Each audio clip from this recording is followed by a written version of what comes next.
શ્રાવણ મહિનામાં અનેક તહેવારો આવે છે. તેમાંનો એક તહેવાર એટલે રાંધણછઠ છે. રાંધણછઠ એ શીતળા સાતમ સાથે જોડાયેલો એક તહેવાર છે. આવો તહેવાર, તેના વિશે જાણીએ. ક્યારે છે રાંધણછઠ? આ વખતે રાંધણછઠ એટલે શ્રાવણ વદ છઠ 24 ઓગસ્ટ 2024ના રોજ આવે છે. આ તારીખે શનિવાર છે. કેમ ઉજવવામાં આવે છે રાંધણછઠ?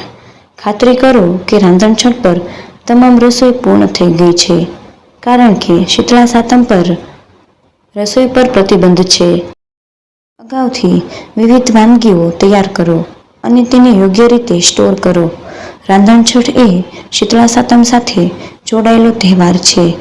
શીતળા સાતમના દિવસે ઠંડુ ખાવાની પરંપરા છે. આ દિવસે ગૃહિણીઓ ચૂલો સળગાવતી નથી. આથી તેના આગલા દિવસને રાંધણછઠ તરીકે ઉજવવામાં આવે છે. આ દિવસે મોટાભાગના તમામ ઘરોમાં અનેક વિધિ પકવાનો બને છે, જે શીતળા સાતમ અને જન્માષ્ટમીના તહેવારમાં ખાવામાં આવે છે.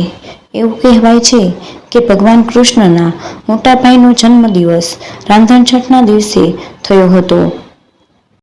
મહિલાઓ પોતાના સંતાનના લાંબા આયુષ્ય માટે આ દિવસે વ્રત રાખે છે. આ દિવસે વ્રત રાખનાર મહિલાઓ ગાયનું દૂધ કે દહીંનું સેવન કરતી નથી. સાથે હળથી ખેડવામાં આવેલું કોઈ પણ અનાજ કે ફળ પણ ખાતી નથી. આખો દિવસ વ્રત રાખ્યા બાદ સાંજે પૂજા અર્ચન કરી ફળાહાર કરે છે.